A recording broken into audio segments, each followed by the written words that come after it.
Chers amis du Congo-Brazzaville, démocrates africains, aujourd'hui nous sommes dimanche le 15 octobre 2017 et nous sommes à Toronto au Canada et nous avons donc reçu un article que nous aimerons donc partager cet article avec vous.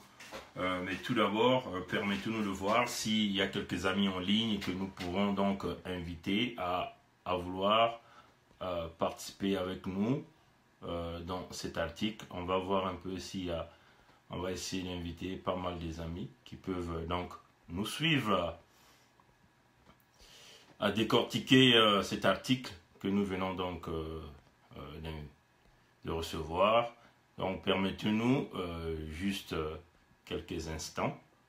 On va essayer de voir s'il y a quelques amis qui sont en ligne et éventuellement nous pourrons donc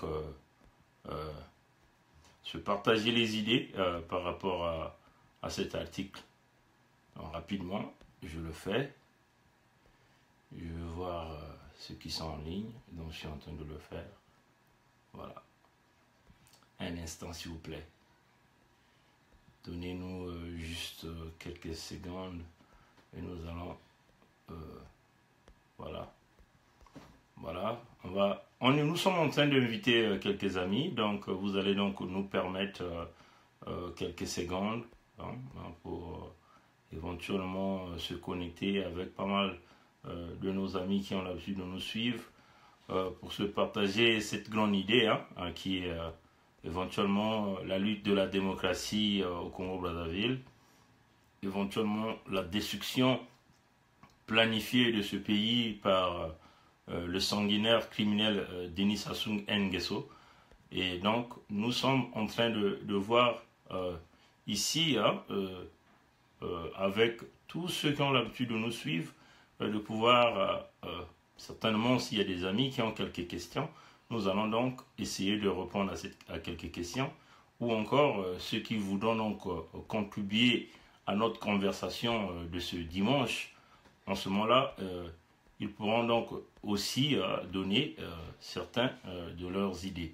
Vous voyez, donc c'est un peu ça. Bon, écoutez, bon, chers amis, excusez-nous parce qu'il était nécessaire que nous puissions inviter quelques amis. Nous avions donc reçu un article ce matin, l'article de Congo Liberty. Nous allons donc rapidement vous faire tourner la caméra sur cet article et nous allons voir qu'est-ce qu'il y a dedans. Et puis nous vous dirons ce que nous pensons. Et aussi d'après les informations que nous avions reçues. Oui, bonjour mon frère, salut mon frère Lévin et tout. Et voilà, donc nous voulons donc décortiquer l'article que nous venons de recevoir, l'article de Congo Liberty. Permettez-nous de tourner la caméra et nous allons donc vous montrer cet article dont nous sommes en train de parler ici.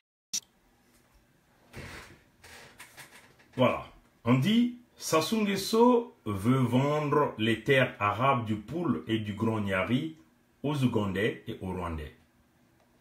Bon, c'est un article publié le 15 octobre 2017, donc bien aujourd'hui, puisque nous sommes le 15 octobre.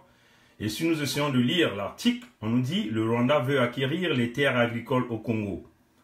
En vue de contribuer au développement agricole de la République du Congo, le Rwanda souhaite y acquérir et y exploiter les terres arabes.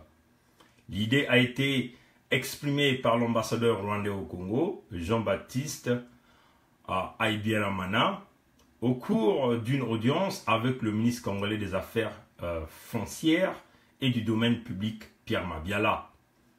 On dit le Congo dispose des terres arabes et le Rwanda a une expérience dans le domaine agricole, car une grande partie de nos populations a investi dans ce secteur. Nous venons de mettre en place une équipe conjointe qui va travailler sur ce projet qui intéresse nos deux États, a notamment confirmé l'ambassadeur de l'Agence d'information d'Afrique centrale. On dit l'agence de presse rappelle que le Rwanda n'est pas le seul à s'intéresser aux terres agricoles congolaises. La société ougandaise Good Firm vient de signer un mémorandum d'entente avec le ministre congolais de l'Agriculture et de l'Élevage portant sur l'acquisition de 20 000 hectares de terre. Démocrates du monde entier, chers amis du Congo-Brazzaville, l'heure est grave. L'heure est grave. L'heure est grave. Il me manque de mots. J'ai la chair de poule quand je suis en train de vous parler maintenant.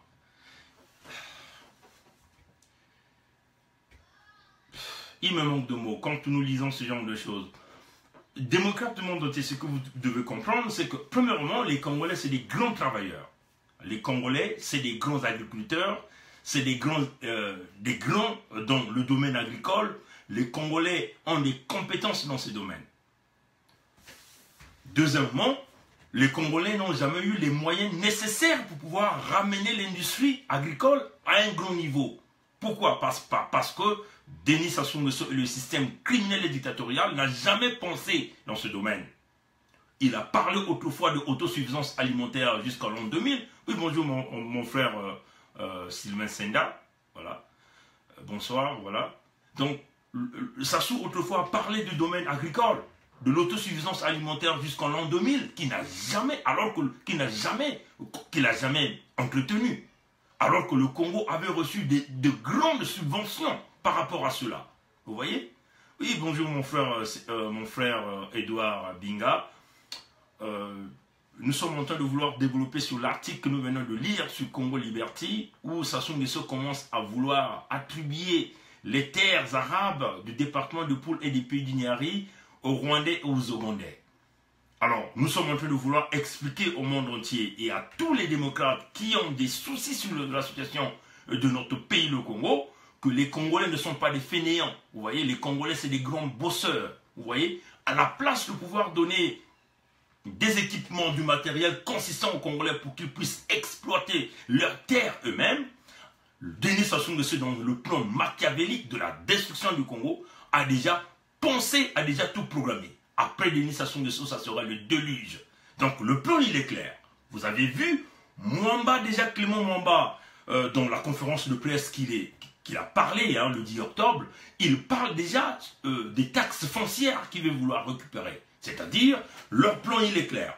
On va donc vouloir imposer aux Congolais un certain nombre de montants qu'ils vont payer, certainement mensuels ou annuels, ça on ne sait pas encore, mais l'objectif, il est bien tracé, c'est-à-dire récupérer le maximum des terres aux populations du Congo-Brazzaville. Ça ne sera pas seulement dans les villes du Congo, mais aussi dans nos régions, dans nos villages, sur tout l'étendue du territoire national. Comme vous le voyez, le Rwanda est à la recherche des terres arabes, les Ougandais sont à la recherche des terres arabes, et le partenaire idéal qu'ils ont trouvé, c'est bien Denis Sassou Nguesso. Dans le plan de Denis Sassou Nguesso, il est clair. Chasser nos parents des villages, en les imposant un titre foncier qui va certainement coûter plus d'1 million, que nos parents n'auront jamais la possibilité de pouvoir s'acquitter parce qu'ils n'ont pas de moyens. Puisque la plupart des temps, les parcelles que nous avons au Congo-Brazzaville, c'est des biens qui nous ont été laissés par les grands-parents, des arrière-grands-parents. Donc, c'est des biens qui appartiennent à la famille. Vous voyez, plusieurs familles, ceux qui sont au Congo, n'ont jamais même retenu un titre foncier, ni même le permis d'occuper de là où ils vivent. Mais par le témoignage de tout un chacun de nous vivant dans le quartier, on sait que ce domaine appartient à telle famille.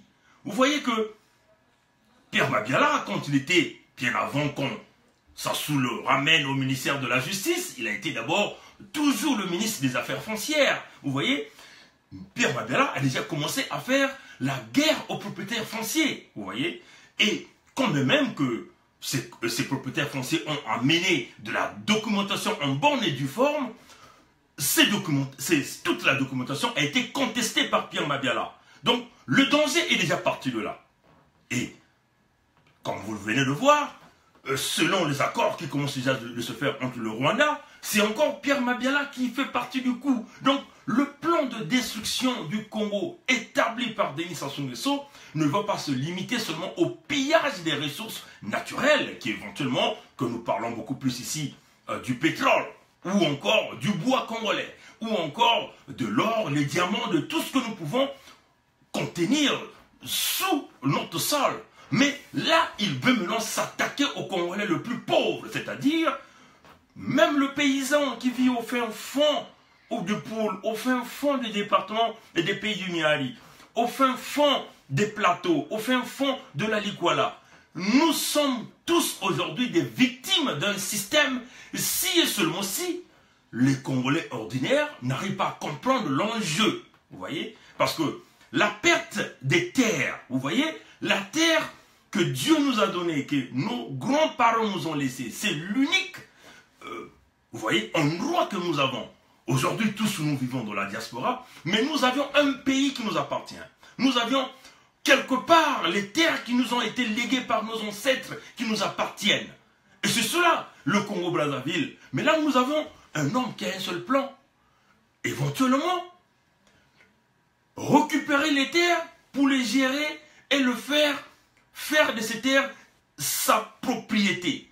Sassou Nguesso devient donc l'unique, vous voyez, propriétaire foncier du Congo-Brazzaville par le système qu'il venait de mettre en place. Encore, ce qui, chers compatriotes démocrates du monde entier, ce qui se cacherait derrière les accords de ces terres qu'on veut vouloir léguer aux Ougandais et aux Rwandais, ce sont les accords militaires qui se cacheront, qui se cachent derrière ces accords. Vous voyez, chers compatriotes, ce que vous ne comprenez pas, Sassou Nguesso aujourd'hui est prêt à tout pour se maintenir au pouvoir.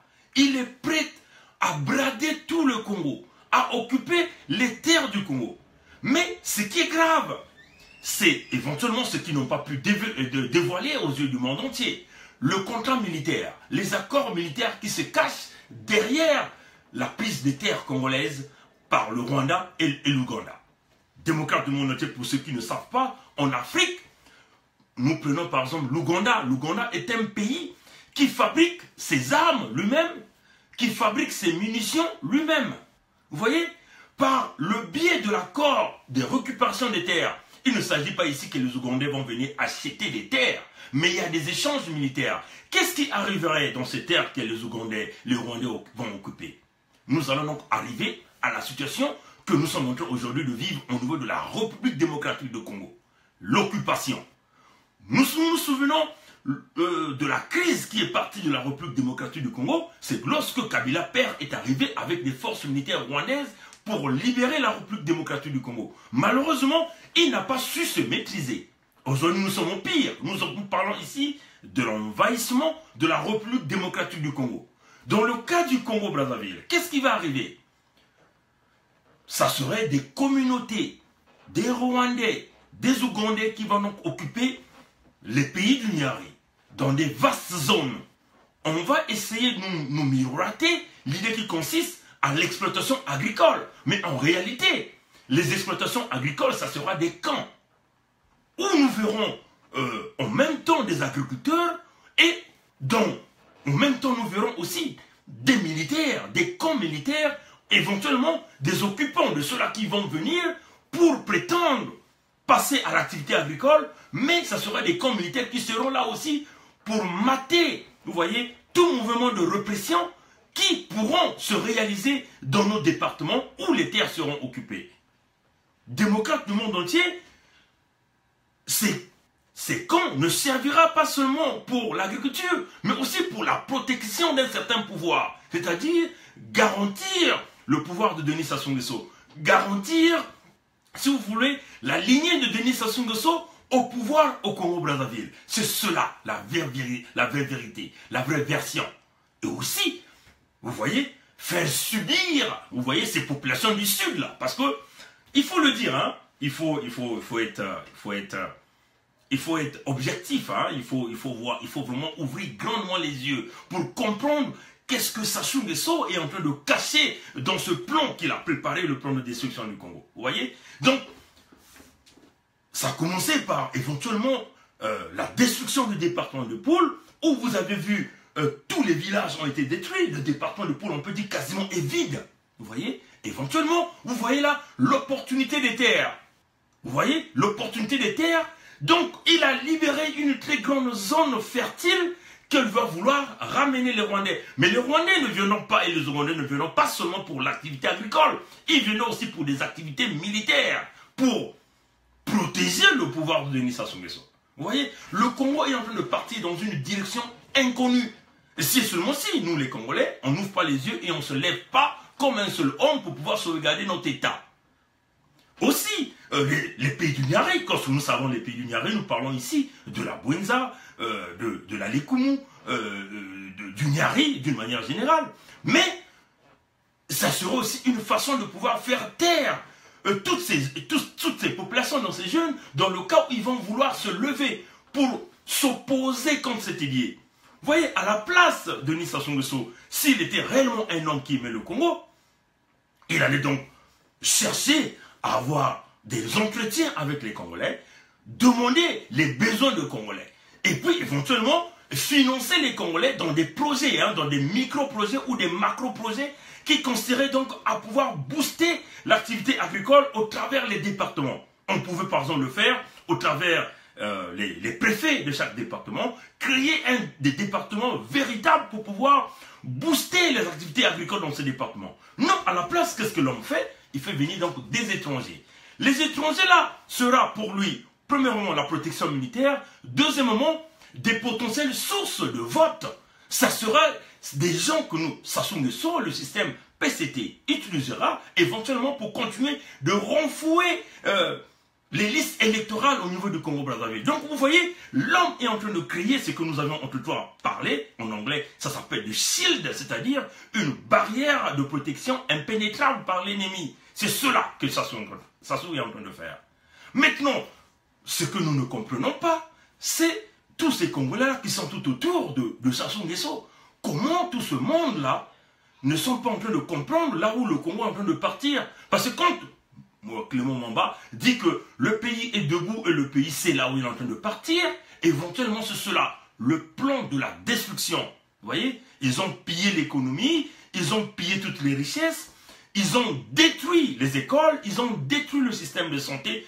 Déjà la preuve sur le système de santé, ils ont, à la place de trouver une véritable solution qui consiste à payer les agents de CHU, donc du centre universitaire, du centre médical universitaire de Brazzaville, on prend carrément la décision de fermer ces centres. Et c'est l'unique grand centre médical que le Congo n'a jamais connu. Vous voyez? Donc vous imaginez, on peut dire que c'est véritablement un crime qui est en train de se faire au niveau du Congo-Brazzaville aux yeux de tout le monde, aux yeux de tous ceux qui se disent intellectuels de ce pays.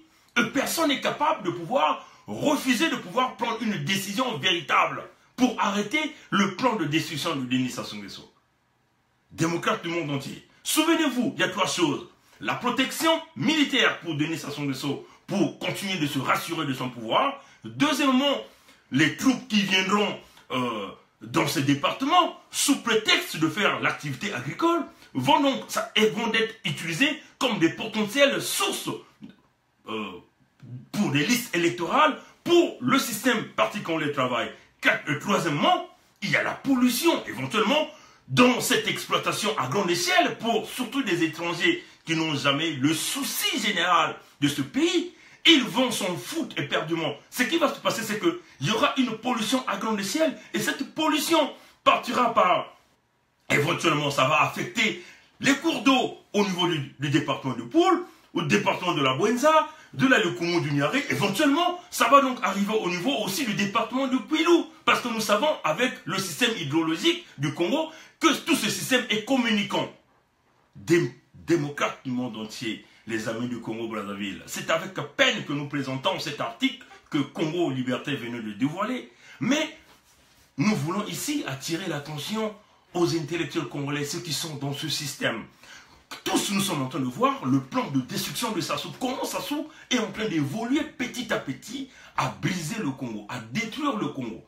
Et ce qui est curieux, nous sommes restés tranquilles et calmement, tout un chacun de nous dans son coin. On s'occupe que de petits minimums de cette corruption que Denis Sassou Nguesso est en train de faire. Voilà pourquoi, chers compatriotes, démocrates du monde entier, les amis du Congo-Brazzaville, nous voulons ici faire appel à tous les intellectuels congolais de vouloir comprendre que le pays est en train d'aller dans une direction de destruction complète. Il va falloir que nous puissions nous ressaisir que ceux qui sont encore dans ce camp, qui croient encore que Denis Sassou Nguesso est là pour sauvegarder leur famille, ils sont en train de se tromper. Denis Sassou Nguesso est là pour sauvegarder son pouvoir, se protéger compte tenu de tous les crimes de sang, des crimes économiques qu'il a commis dans ce pays, et vouloir éventuellement de vouloir protéger toute sa famille. Donc l'unique façon qui lui reste, c'est de coûte que coûte se maintenir au pouvoir, quel que soit le prix à payer. Mais non, aux militaires congolais, comprenez l'enjeu. Aux intellectuels congolais, même ceux qui sont encore au niveau du Parti congolais du travail, comprenez les enjeux. Parce que ne croyez pas que vous serez épargnés. Le plan, il est clair pour Sassou. Il n'y a pas quelqu'un d'autre qui doit compter pour lui, si ce n'est que sa famille. Il va occuper les terres du département de Poul, les terres du département du Niari, et après, ça sera quoi? Ça sera le plateau, ça sera la cuvette est, la cuvette ouest, ça sera la Sanga, ça sera la Likwala, ainsi de suite. Le plan, il est clair. Chers compatriotes du Congo-Brazzaville, nous vous appelons ici à l'esprit du patriotique. Soyez des patriotiques. Aimez d'abord, aimons notre propre pays. Aimons le Congo-Brazzaville d'abord. Ce ne sont pas d'abord les intérêts particuliers d'un homme, les intérêts particuliers d'un système que nous devons suivre.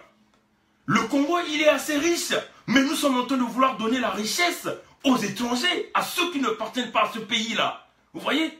Réfléchissons comment nous devons tous ensemble conserver notre pays sans Sassou Nguesso. Parce que, chers compatriotes, on vous le dit, on vous le répète.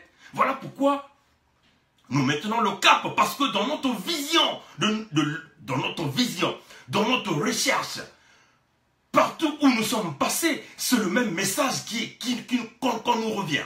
C'est le même message qu'on nous dit. Cet homme, il est dangereux pour votre pays et aussi pour la sous-région. Vous comprenez, le plan, il est clair. Ne soyez pas surpris un jour, après 10 ans, qu'on me dise que ce sont des Rwandais qui vont diriger le Congo. Parce que le plan de Kagame est un plan diabolique, c'est de contrôler la sous-région. Mais comme il a en face de lui un homme qui n'a aucune vision, qui ne pense qu'à lui-même, et cet homme se laisse entraîner dans des circuits compliqués. Nous savons le pillage de la République démocratique du Congo. Il y a l'Ouganda qui est impliqué, il y a le Rwanda qui est impliqué. Et c'est cela qui va arriver au niveau du Congo. Et une fois que le Congo est atteint, ça sera le Gabon, ça sera l'Angola, démocrate du monde entier. Nous voulons ici interpeller les chefs d'État, hein, comme même qui sont des dictateurs, mais ils doivent comprendre que le plan de Sassou va aussi les affecter. Ça va affecter la République démocratique du Congo est déjà énormément affectée. Éventuellement, si une fois ces gens-là arrivent au Congo, les Gabonais seront en danger, les Angolais seront en danger, les Camerounais seront en danger, la République centrafricaine n'en parlons plus. Ouvrons les yeux, chers compatriotes, et fixons-nous un cap. Tant que cet individu sera là en vie, il va briser le Congo. Il va détruire le Congo. Aux intellectuels congolais, nous vous appelons dans le sens de la réflexion générale, de comprendre que nous devons laisser le fanatisme aveugle. Vous voyez, le pays est en train de se faire détruire par tout ce système. Mais où sont ces hommes politiques congolais-là, qui sont en train de regarder, hautement en train d'acclamer le plan de destruction de Denis Sassou Nguesso? Comment ça fait-il qu'il y a des Congolais qui sont braves, qui sont en train de chercher de l'emploi? On est incapable de pouvoir employer ces Congolais, de leur donner les moyens qui vont leur permettre de pouvoir exploiter leurs terres. Mais on préfère emmener des étrangers qui ont un plan vicieux pour le Congo-Brazzaville. Où sont ces politiciens, les Pascal Satima Biala, les Guy Parfait Kolela? Où sont ces Kumba-là? Où sont tous ces dignitaires du département de Poul, de la Bouenza, du Niari, de la Lukumu, du Kwilu, de la Sanga, des plateaux, de la cuvette est, de la cuvette ouest, de la Likwala, ainsi de suite? Démocrates du monde entier, les amis du Congo-Brazzaville, c'est vraiment un appel solennel à l'esprit patriotique que nous demandons aux Congolais de réfléchir. Essayez de vous arrêter un tout petit peu. Essayez d'enlever dans votre cerveau un peu le fanatisme que vous avez pour le camp de Denis Sassou Nguesso. Essayez de regarder le Congo dans la grande direction et comprenez que c'est seulement si le Congo est envahi par des étrangers, qu'est-ce qui va se passer? Je vais terminer par là et nous vous appelons à la réflexion. Que Dieu nous bénisse tous. Tu as raison. Le commerce a déjà été brad aux étrangers, etc., libanais et ouest-africains. C'est exact. Parce que nous avons vu que le Congo a été occupé par les Libanais qui se sont pris le dessus sur le Congolais. Là, ce sont des Chinois qui ont pris le dessus sur le Congolais. Là, on va encore nous emmener les Rwandais. Souvenez-vous qu'en 1997, lors du coup d'État militaire de Denis Sassou Nguesso, ce sont des militaires ougandais, tchadiens, ougandais, tchadiens, rwandais, et bien sûr angolais qui étaient venus après, qui ont soutenu Sassou Nguesso. Donc ça sera le même plan. Il va occuper les terres, mais ces terres-là ne seront pas seulement des camps agricoles, mais ce sera aussi des camps militaires. Peuple congolais, un homme averti, en vaut deux, que Dieu nous bénisse tous. Luttons pour chasser Sassou Nguesso de là. Et cela doit se faire le plus rapidement que possible. Le plus rapidement que possible. On a des sources, on a des moyens. Nous cherchons des moyens. Il nous faut du matériel consistant pour pouvoir briser cet homme. Nous savons où se trouve son armement, tous les camps militaires, tous ses équipements. Nous avions les cartes, nous avions les points où nous allons cibler. Chers compatriotes, ressaisissez cette opportunité pour comprendre qu'il nous faut des moyens pour lutter et sauver le pays. La solution ne viendra jamais de l'Occident. Ce ne sont pas des Occidentaux qui viendront sauver les Congolais, mais ce sont les Congolais eux-mêmes qui vont se sauver et chercher leur souveraineté, chercher leur liberté. Merci d'avoir suivi la vidéo et nous vous demandons de la partager pour que le message arrive à tous ces responsables congolais, à tous ces leaders congolais, à tous ceux-là qui prennent des décisions dans ce pays. Parce que nous ne sommes que des lanceurs d'alerte. Et nous avions des sources qui peuvent nous aider à briser Sassou. Mais il nous faut des moyens pour le faire. Et les moyens, nous demandons à tous les Congolais de mettre la main dans la pâte. Que Dieu nous bénisse tous, que Dieu bénisse le Congo-Brazzaville. Et nous tenons à dire bonjour et merci à tous ceux-là qui ont suivi cette vidéo. Et nous vous demandons de la partager au maximum. Que Dieu bénisse les femmes du Congo, que Dieu bénisse tous les jeunes Congolais pour qu'ils puissent comprendre le combat que nous sommes en train de mener. C'est le combat de notre génération. Si nous échouons ici, chers compatriotes, c'est tout le pays qui va être détruit. Le Congo va s'auto-détruire devant nous. Et que nous sommes en train de regarder, en train de détruire le pays. Et on n'a jamais rien fait. Ça sera un mal qui restera au fond de notre cœur jusqu'à notre mort. Nous avions ce devoir-là. Et cette obligation-là de sauver le Congo. Détruisons Sassou. Il n'y a pas d'amnistie pour ce gars. Détruisons Sassou. Si nous détruisons le noyau, le reste va s'écrouler. Que Dieu nous bénisse. Et on vous dit bon dimanche et à plus tard. Au revoir.